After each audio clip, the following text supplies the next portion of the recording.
Hello guys, welcome back to my YouTube channel.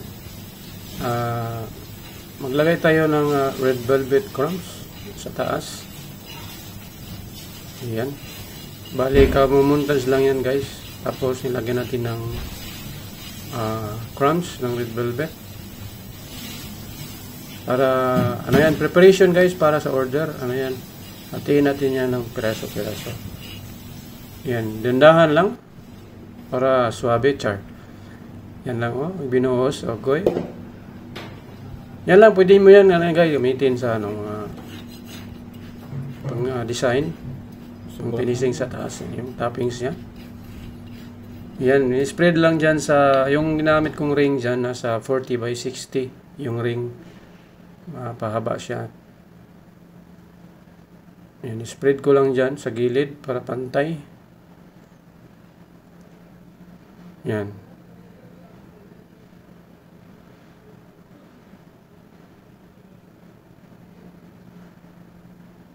Yan, malapit na yan guys. Sa gilid para pantay siya. Paghati natin, ano siya? Pantay. Wala siyang, may mataas, may bababa. Yan, dandahan lang niya para swabe ba, char. Yan, dinikdik na. Yan, yan. Yan ba yung red velvet cake? Bali, minuntas niya ng kasamaan ko. Tapos, pinisingan natin ng crumbs. Yan, malapit na yan matapos guys. Yan, sa gilid na lang kulang. Yan dandahan lang para ano ba, di masira yung cake natin. Ayan kailangan talaga ipantay mo para yung kalalabasan niya maganda. Paghati mo yan, ihati pa kasi yan pa rectangle. Ayan, tapos na yan guys, sa gilid na lang. Ayan ayan ininik daw inik-dik niya ayan ganda. Pulang-pula guys, red velvet cake. Bali yung isang hihiwa niyan, yun siyang tray. Abot siya ng 35 pieces. Ayan Yan. Yung crumbs nyo, pwede nyo lutuin yan guys. Lutuin. 10 minutes lang. Sobra-sobra. Lutuin nyo sa oven sa 130 degree. Tapos 10 minutes lang. Yung crumbs niya. Tapos i-blend mo. Okay na siya. Blender.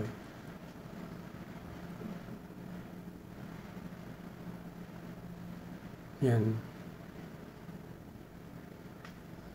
Kailangan natin natala siya idiin para compact siya ba, hindi siya malaglag.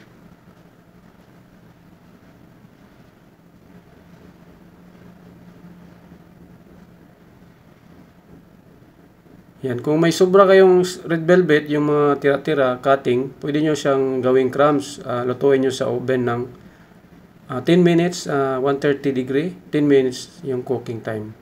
Tapos i-blend nyo, maging crumbs na siya.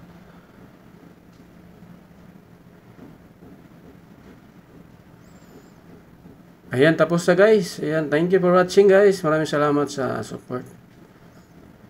Ayan, ready na yan for cutting. Ayan guys, ito na po yung kanina, yung lagyan natin ng crumbs. Yan, iniwan natin yan, pie square. Tapos, nag-border tayo ng cream tube. Parang Hershey yung style niya, yung design. Tapos, pinatungan natin ng vanilla macarons. Ayan Ayan, perfect yan guys sa display. Maganda tingnan. Ayan. Oops. Ayan simple lang guys, pero sa elegant siya tingnan yung design niya. Ayan Oops. Ayan, dandahan lang para hindi masira yung cream natin dyan paglagay. Ayan, nakasandal yung macaron sa border. Ayan pantay na pantay kasi yung paglagay natin dyan yung paglagay natin ng crumbs, diniin natin yung crumbs niya para di siya malaglag. Ayan Oops, yan, nilagyan natin ng ano, gold leaf sugar pepper. Ano po yan? Itabol yan siya guys, ano, gold pepper. Yan o. Ayan, tapos na yan guys. Thank you for watching guys.